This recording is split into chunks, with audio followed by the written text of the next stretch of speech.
So good morning, friends. Welcome to the series of Multiplexer. In the last video, I have solved the question for designing of MUX.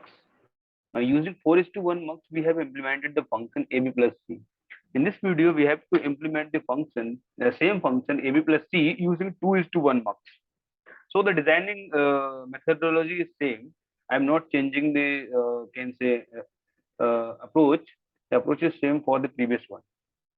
So first of all, for the 2:1 MUX, we know for 2:1 MUX, we have one select line and two inputs. We have one select line and two inputs.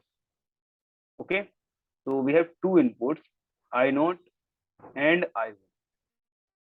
And on the basis of this, we can say f is nothing but s complement I naught plus s I1.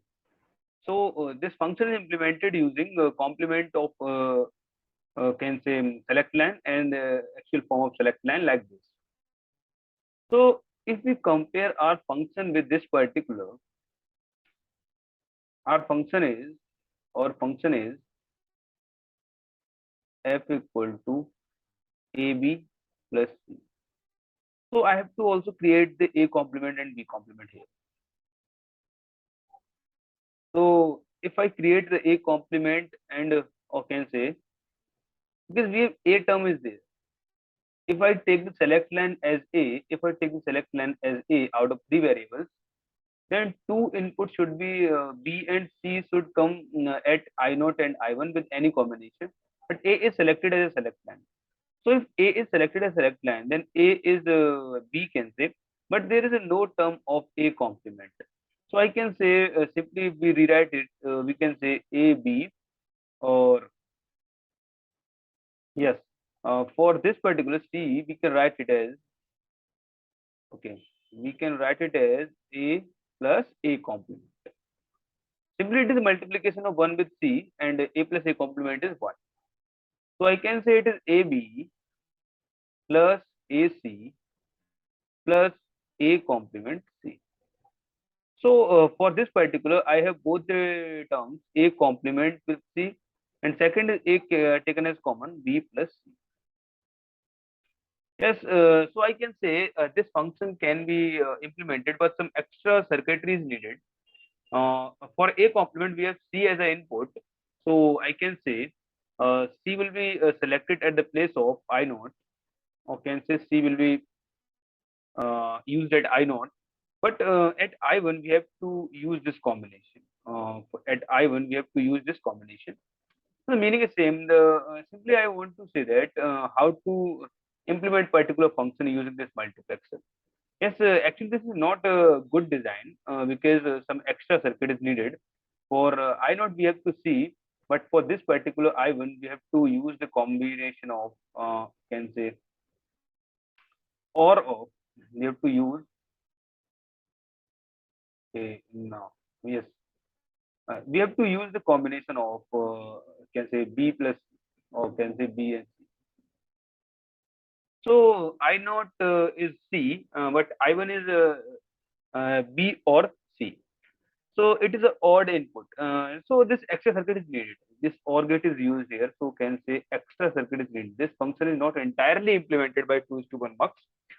I can say I will talk you about the efficient design where no extra circuit will be needed here, and the function will entirely implemented by MUX. So this is overall idea I want to give you about how to implement particular function. If we are selecting one variable as a select line, then other variables will be thrown at input side. Okay. So if uh, in this example I have explained this particular function using 2:1 MUX.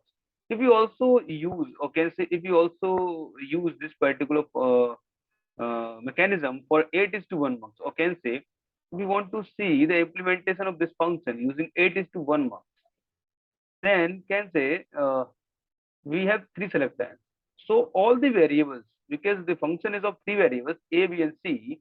This function is of three variables. Function is of three variables a, b, and c. So because we are selecting 8:1 MUX, so three select lines are there. So all the inputs should come at the place of select line. There is nothing is left, only 0, 1 and 0, 1 will be left there for inputs. And finally, we will get the function AB plus C. So the motivation is to get the function AB plus C. So the concept is to explain, or can say expand this particular function into the canonical form and check all possible combinations of A, B, and C. Because all three variables are used at the place of select lines, so we must have A complement, B complement, C complement to A complement. We must have all the combinations of select lines from A complement, B complement, C complement to A, B, and C. Okay, so we will see this particular thing of 8 is to 1 marks in next video. So I think you have understood how to solve for 2 is to 1 marks and how to approach for 8 is to 1 marks. So first you practice it, then in the next video I'll solve for this 8 is to 1 marks. So thank you for this particular video.